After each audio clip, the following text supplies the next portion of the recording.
Daily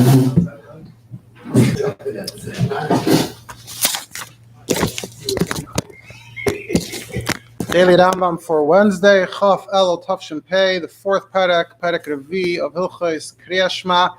Yesterday we learned about the cleanliness of the hands, having the hands clean for Krias Shma. We learned about that you don't read Krias Shma in a bathroom or in a bathhouse, as well as other Dvarim Shebekdusha should not be said in those kinds of places.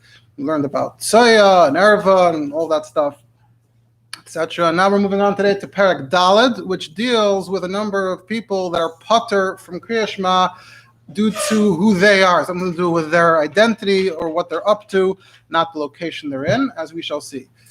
So, immediately begins by telling us whole classes of people that are patur from Krias Shma.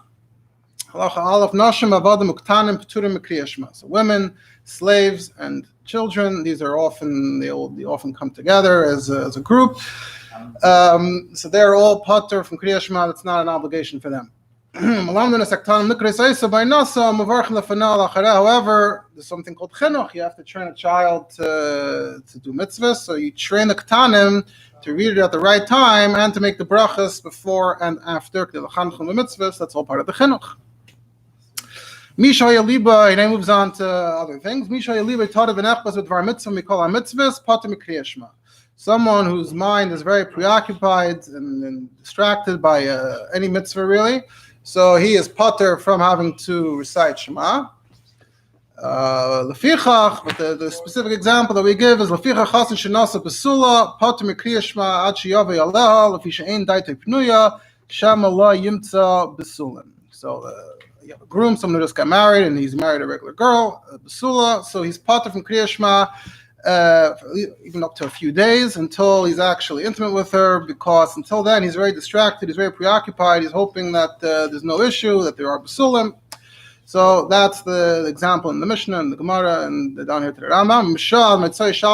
However, if we're assuming that the assumption is that the wedding is on Wednesday, so you have 3 days, Thursday, Friday, Shabbos, so by the end of the third day, Matzah Shabbos, loy bal, he still didn't get around to Hilchos from Mitzvah Shabbos Ve'elach, so from that night on, he's already chayav again like anyone else, and it's not just an indefinite patur, or in a skara, daiter, libe gospel. At this point, he's calmed down, he's gotten accustomed to her, so it's not bothering him anymore, even though he didn't actually do the deed.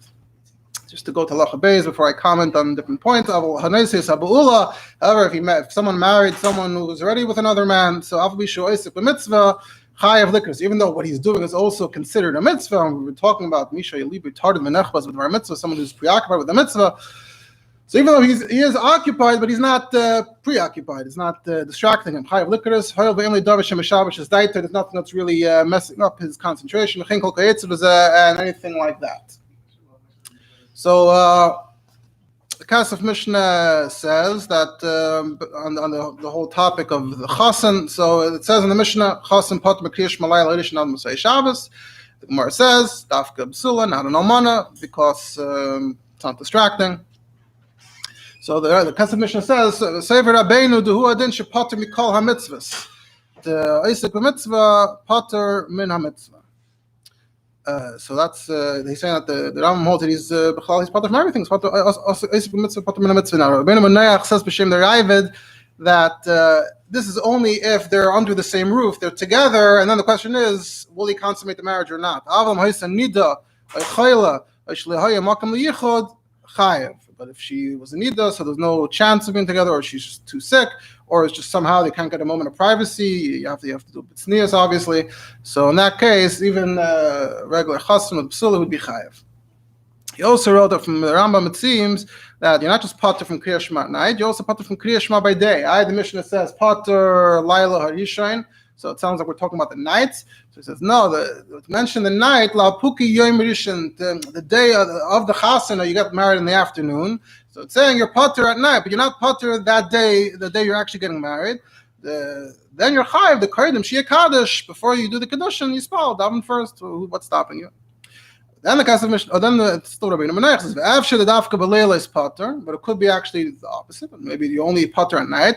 Al b'yom chayav, but even if it's within the 3 days and he's still preoccupied by day, you would be chayav.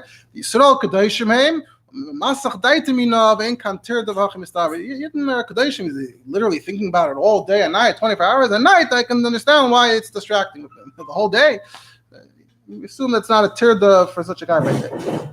Now, if you look at Shulchan Aruch Siman Ayin, adds a number of details compared to what we learned in the Rambam. I'm going to mention some of those details. So regarding women and servants, that's its own halacha. In Shulchan Aruch it says, "Pnei shemitzvah seisha azman grama." No, I'll quote in a bit, I think, from the Alter Rebbe, how he explains why it's mitzvah seisha azman grama, even though it's every day. However, even women and servants, obviously we're mainly talking about women at this point, it's the right thing to do to teach them that they should say Shma, unless it's still, even if it's not a mitzvah, it's just the idea that you're being makabel malchus shamayim, that you're accepting the yoke of heaven upon you. That's important. And the Rambam adds in Hagav, Yikru lefachas pasuk rishon, that they should at least read the first pasuk.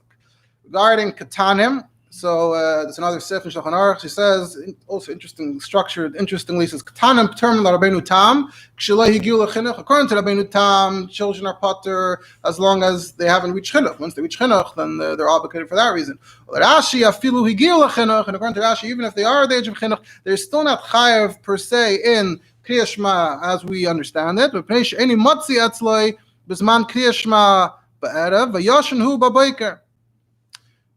Father isn't near his child when this man of Krias Shma comes at night, and in the morning the child is sleeping. So he says that according to Rashi, that the child's he's not really qualified to be trained in the chinuch here because he's just he's not available. However, Shulchan Aruch says Rabbeinu Tam that shleich gil chinuch pater, and once they gil chinuch they are chayav. Regarding getting married, so the Mechaber adds v'hani mili b'zman rishayin, and that's all back in the olden days. But now that no one's being mechaven properly, so gam hakonis is absula kaire, so you're no better, you're no different than anyone else. Everyone else is distracted, you're distracted.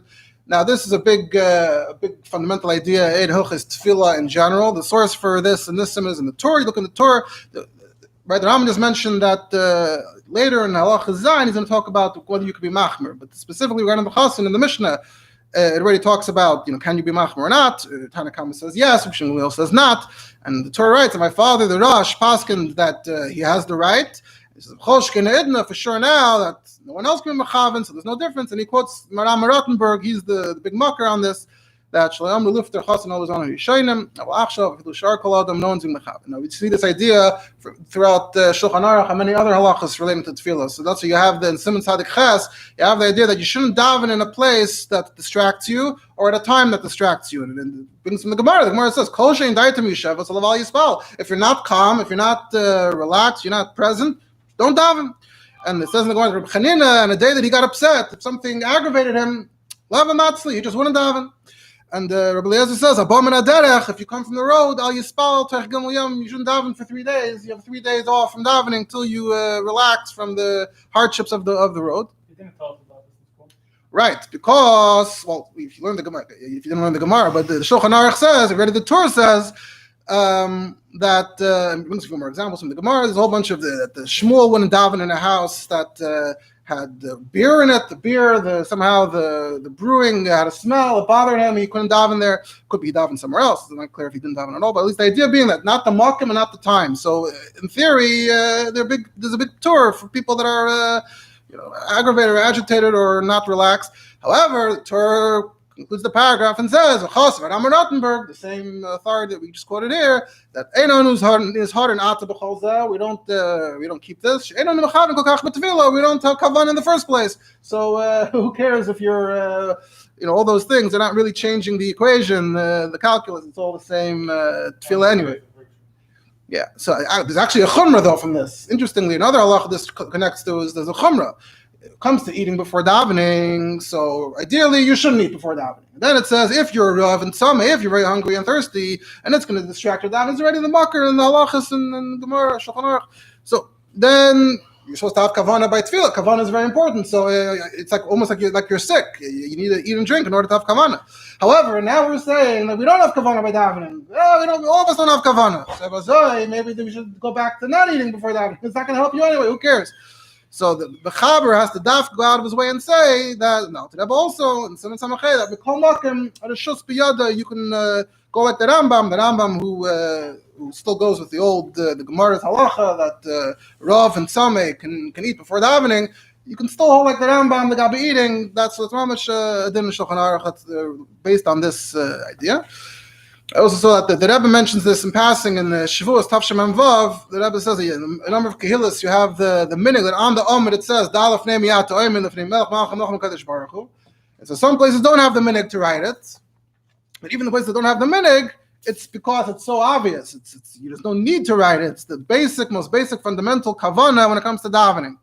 So even though that Pirush HaMilas is only ma'akiv, maybe for the first brach of Shemona Esrei, or for the first pasuk of Krias Shma, as we learned already, Mash'enk and the rest of davening, and not only that, but Achshav Einonu Mechavening Kol Kach B'Tefillah. There's the whole idea that we don't really have kavana, and there's even the halacha we say Ein Chayzin B'Shul Chisaron Kavana. If you didn't have kavana by the first brach of Shemona Esrei, even though it's mamish.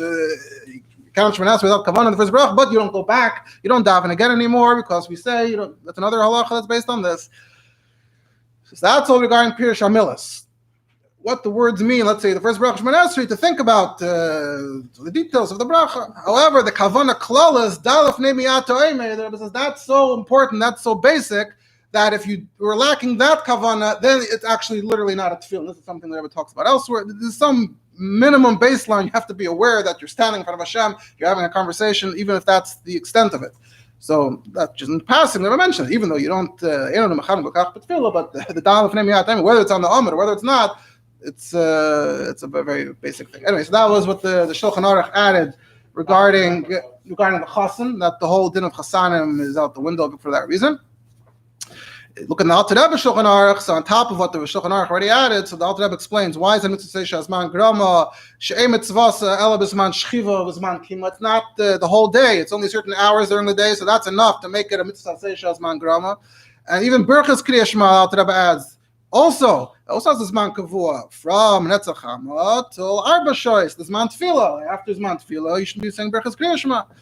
Meikar Adin. Women are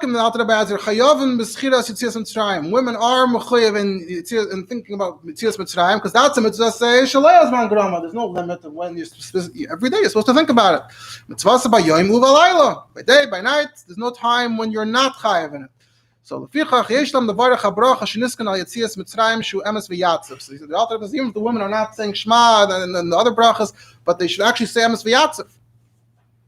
And since they're actually chayav to daven Shemona Esrei, so yesh them gam ken lismech gul l'tefillah. So they should say emes v'yatziv, which concludes with Gal Yisrael. They should say it right before Shemona Esrei. They should say it as one continuation. If they want to daven the whole davening, basically the other brachas of Krias Shma, Pesukei Zimra, etc., they have permission to do that. Regarding Ketanim, the Alter Rebbe adds, L'divrei HaKol, he brings the two opinions, whether he is chayav in Krias Shma or not, because our children just asleep in the morning, is that not something you can train them on? And he says, like the Machaber, the Iker is like Rabbeinu Tam, that there is chinuch. L'divrei HaKol, chayav l'chamche b'tefillah megil l'chinuch. Everyone agrees though that Shemona Esrei davening, the main part of davening, that is definitely part of chinuch. Regarding the Chasan, the Alter Rebbe adds, so Gam HaKodesh is a psula Krias Shma B'Cheseu Mispal. So same idea that nowadays you have to daven the whole davening. Just like anyone else who's at the wedding who's only patur during the actual party. Commissioner Bar with Simon Lamed Ches. What does it say in Simon Lamed Ches? Just to comment, it's an interesting halacha. So in Simon Lamed Ches, the Alter Rebbe writes, that's in Hilchos Tefillin actually. The makar of the din apparently comes from the discussion of tefillin. The chassid, the sheshvinim, and the bnei chuppah, everyone who's involved in the wedding, they're all patur because they're all they're drunk, kalos reish, they're in a very lightheaded mood. So even though they're chayim in Krias Shma, so Krias Shma they say without tefillin, and they're patur from davening because they won't be able to have the kavanah. Krias Shma, one pasuk, b'diavad. So surely even someone who's at a wedding could focus for one pasuk. And the rest they should say without kavanah. And then he says, again, the same thing. Now that we're already not having kavanah, even without the distraction of a wedding. So now, so now already the chassan and everyone else are not patur. So that's what the Alter Rebbe was referencing, that even if they are patur, it's only b'shas hamishta. But if you look at Simon Ches, the Alter Rebbe says at this point in this if that really they shouldn't be patur.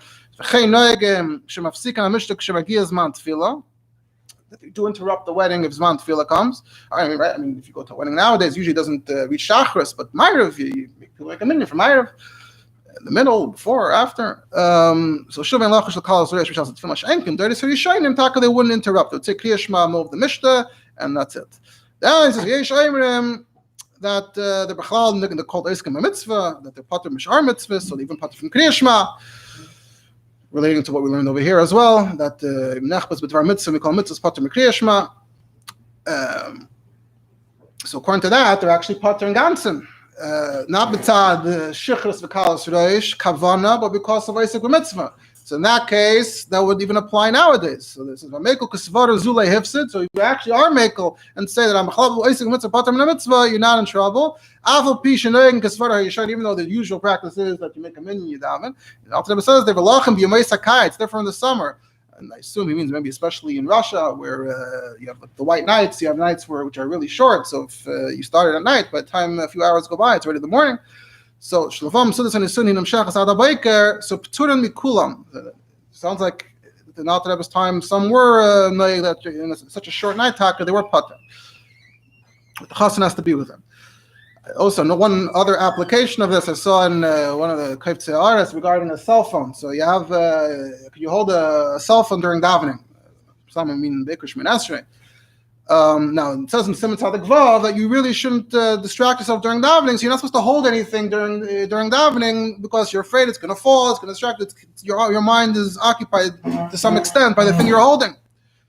So. He says, what about Siman Tzadik Ches? And Siman Tzadik Ches, we learned that it said you shouldn't daven in a place which is distracting. You shouldn't daven at a time that's distracting. And we said Achshavet in his harm because so maybe you could also hold things during davening. So the person wrote no, because Siman Tzadik Vav is talking about things that are in your control. You put something down, if it's in your hand, put it down. Siman Tzadik Ches is talking about things that are beyond your control. You're in a place where it's just not a conducive place, or your mindset isn't conducive. So the Rambam Rottenberg was talking about things that are sort of a bit beyond your control. But mamish, something that's in your hand, you would still have to. The question is, can you daven from it? Are is it distracting to daven? That's the whole discussion that's been in ours in the last few years. What you're davening from the phone, but you're also being distracted by the phone, that the phone might drop. I think there's reason to be makel. You're holding a sitter. Yeah. So yeah, you focus on the one, but the sitter can drop. Right. The same logic.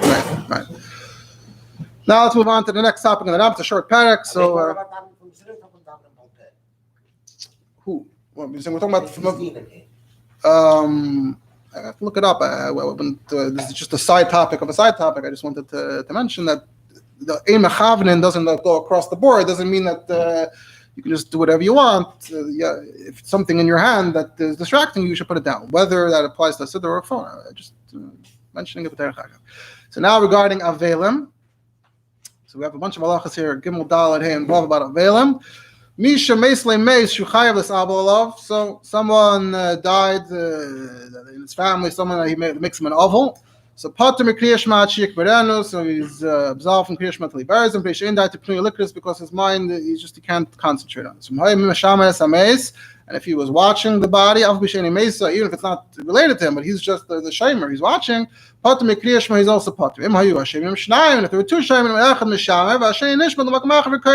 so then one watches and the other one goes somewhere else and says Krias Shma. And then he comes back, and the other one goes away. And I'm presumably going away because it's like Larosh to say it in the presence. But for that, you just go away as long as someone else is being a shame. You don't want to leave the body alone.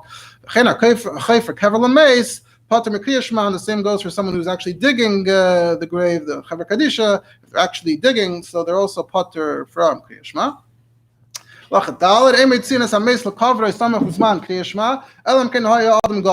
So you really shouldn't be taking out, starting the Levaya at a time where the Zman of Krias Shma is about to arrive, because people should be available at the time of the Zman Krias Shma. I think whenever we talk about Zman Krias Shma, we were talking about the beginning of the Zman, which is the ideal time. That's a Chama. So you shouldn't start the Levaya then. Same would go by night as well. Unless he's a very great person and his honor is so important that we're not looking at this man. But if it was a regular person and we already took him out, and now that this man arrived and we're all moved the Levaya, what do we do? So this is what we do. anyone who's actually needed for the mita, for the maze, people that are actually carrying the mita right now, or the people that are going to switch to them, or the people that's going to switch to after them. So anyone who's planning on being involved, turn, whether they're in front or behind it, they're pater. And everyone else who's just part of the levaya, but they're not actually needed for carrying the aron, so they would be chayav in the situation where the levaya started at this month. Halacha hey. What if they're up to the hesped part, which is we're talking about from the hamshich? We're talking about it's a hesped that's actually at the site. It sounds like you bring the mess to the location, then you give the hesped, then you bury it. That's at least from the hamshich here. So they're speaking about the mess. Now this man arrived. And if the body's in front of them, so then one by one they leave, they say Shma, they come back and rejoin. But if the mess is not in front of them, so then everyone there just stops and says Krias Shma at once. And the oval is sitting quietly. He's still not chayav until they actually buried. And we're talking about they didn't bury it, it's just not in front of them. The Kesef Mishnah says that is in line with how the Rambam explained it earlier, that it's not necessarily because he's actually occupied with tzarchei hameis, but because she'ein daitei pnuya. That's what the Rambam wrote in Halacha Gimel. But she'ein daitei pnuya, his mind is not free to focus. Right? The Rambam is saying here, yeshiv adayim. He's sitting. He's not running around doing something. He's sitting in quietly. But that's how it goes according to the Rambam. Halacha vav. Kavru sameis v'chazru avelim mekabel tanchumim. So once they're already buried, and now the Avelim are returning to get the Tanchumen,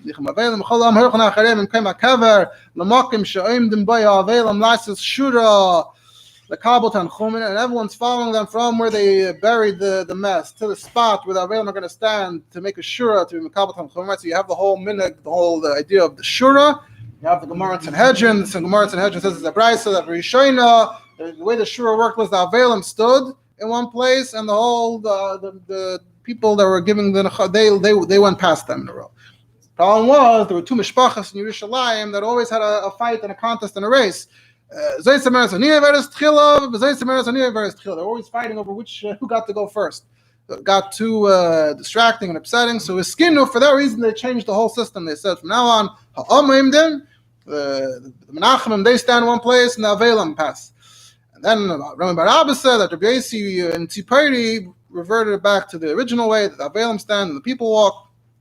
The Rambam describes it in Hilchos Aval, practically Ketz Menachem Avelim, V'skaptzen Avelim, the Avelim stand on the side, and all the Malavim stand around them in a row, and the row has to be at least 10 people, and the Avelim are not counted. The Avelim stand on the left, and the Menachem come, and Itzel HaAvelim Echad Echad, so the Menachemim are walking past the Avelim, to the Shulchan Aruch over here, Takan Simonayim Beis. It doesn't say how it's done. The halacha, at least from what I read, I don't think I've witnessed what's done, but I understand the halacha is that Takan the Menachemim stand and the Avelim go. Yeah. Okay. Anyway, so that's the shura where we're talking about here. So, so what if now is his man? What do we do now? So whoever's there can start and finish even one pasuk before they get actually to the shura. Then they should start. And if not, they shouldn't start, but they should first go Menachem the Avelim, and then after they're potter from that, then they should go read. The Kesef Mishnah says, we're talking about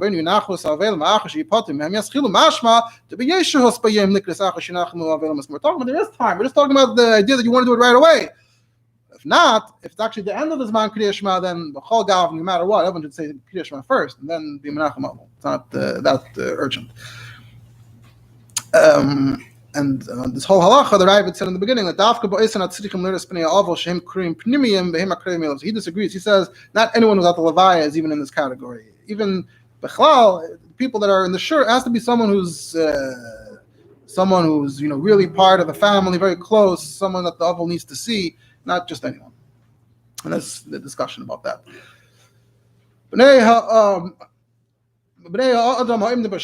So the people that are standing in the row, those who are actually in the front row, they're standing in front of the Avelim, Krias Shma, for that moment they're Pater.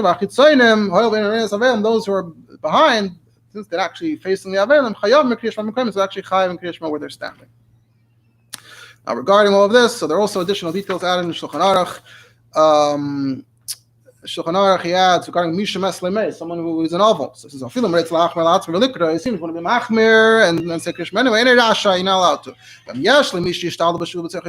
And if you can hand over the responsibility to someone else, so now he wants to be machmir and say Krias Shma. Then we don't stop.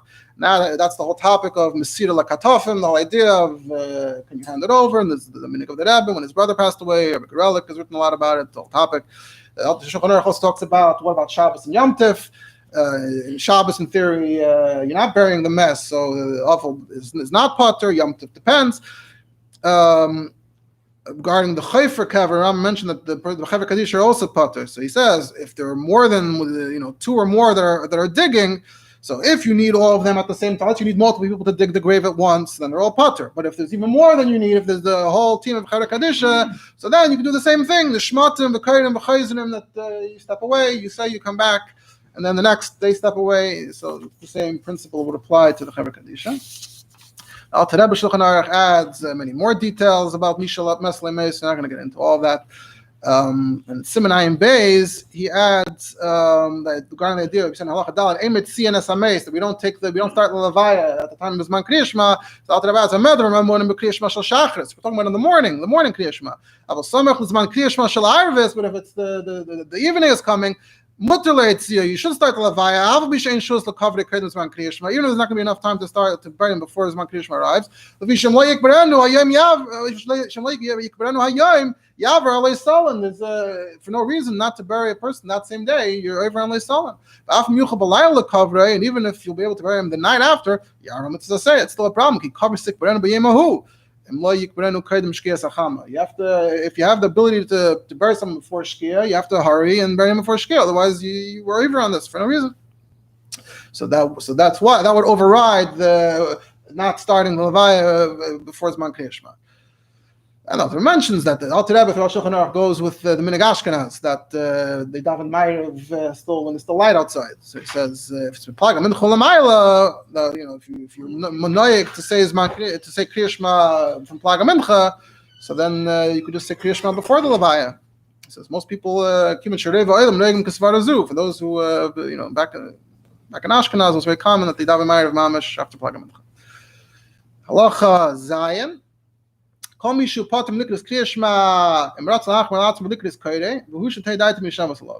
a general statement. Whoever's potter for different reasons.